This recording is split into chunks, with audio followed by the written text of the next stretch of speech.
Hello, fellow unlearners. Today I want to talk about Jouska.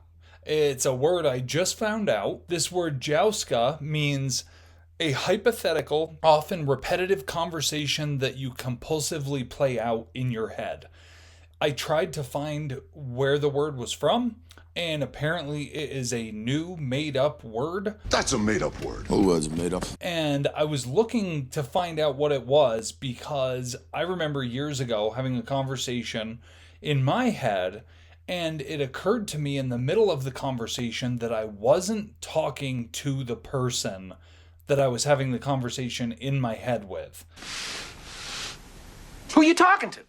And that sounds very silly and plain and obvious, but I would venture to guess that all of us have done that. And we didn't realize that the person we were having the conversation with in our head wasn't really the person that we wanted to have the conversation with. According to some of the online definitions, it says that it's a healthy and typical part of processing, but it occurred to me that I was kind of getting lost in it, and I was almost substituting it for having conversations because I would play out the whole scenario in my head and come to my own conclusions and then not have the conversation.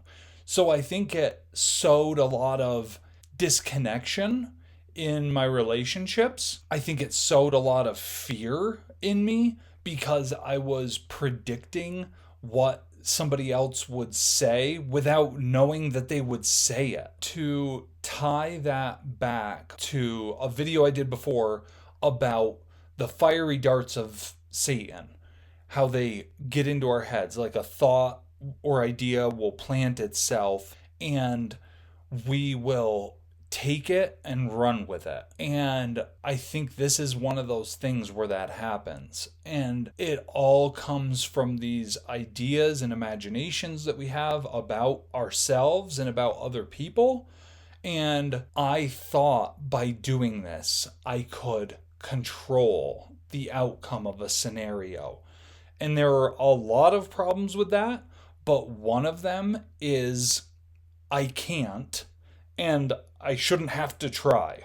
I know that everybody listening doesn't believe God or trust God or think he exists even maybe, but this is a piece of him that's in the Bible that I don't think gets really talked about, is that he will handle that stuff. Sometimes it's hard to tell that God will take care of us in a variety of situations in our lives. I feel that. Most people I know feel that. It also almost feels prideful or something to think God would care if I have an argument with my wife about whatever. Not enough gas in the car or buying the wrong groceries. But he does, and we can have him in our lives in those little tiny things, in the shame we feel for not getting the best price on milk when we go to the store and we go home and our spouse says, "Why'd you get the organic? It costs more," or whatever one you've got in your head right now. That. These little everyday things. God can and wants to be in there in this way where you're not the one worrying about it. And you're not the one who has to be in control of it. And I know myself, before I became a believer, if you had told me that, I would have said, "Yeah, but you don't know my wife," or "Yeah, but you don't know this situation." But this is one of those things that's true and applicable in my life and in your life, in these little mundane things.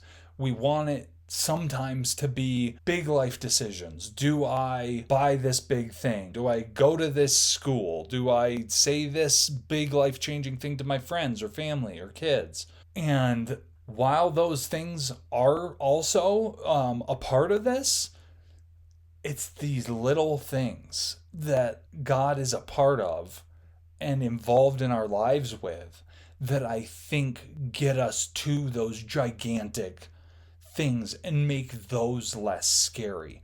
Because if I can't trust him to keep me safe from my friends or family getting angry at me or thinking I'm stupid, then why in the world would I trust him with my life savings or where I live or the person I marry or anything like that? How could I? And so I think recognizing that this word exists to describe that place I get stuck where I'm not really getting anything done. Again, processing, maybe, but I know for me, I would take it to these extremes and have these conversations for hours and hours and play them over and over and try and go different routes with them or get a different outcome. If I say it this way, they'll react this way. You don't have to have those arguments in your head. One, they don't do anything. Two, they're probably wrong. And three, they're not your responsibility. It's not within your power even to control somebody else. And you wouldn't want it to be. We think that we would. We think it would be great if we could make somebody do what we think they should be doing. But that's not how it works.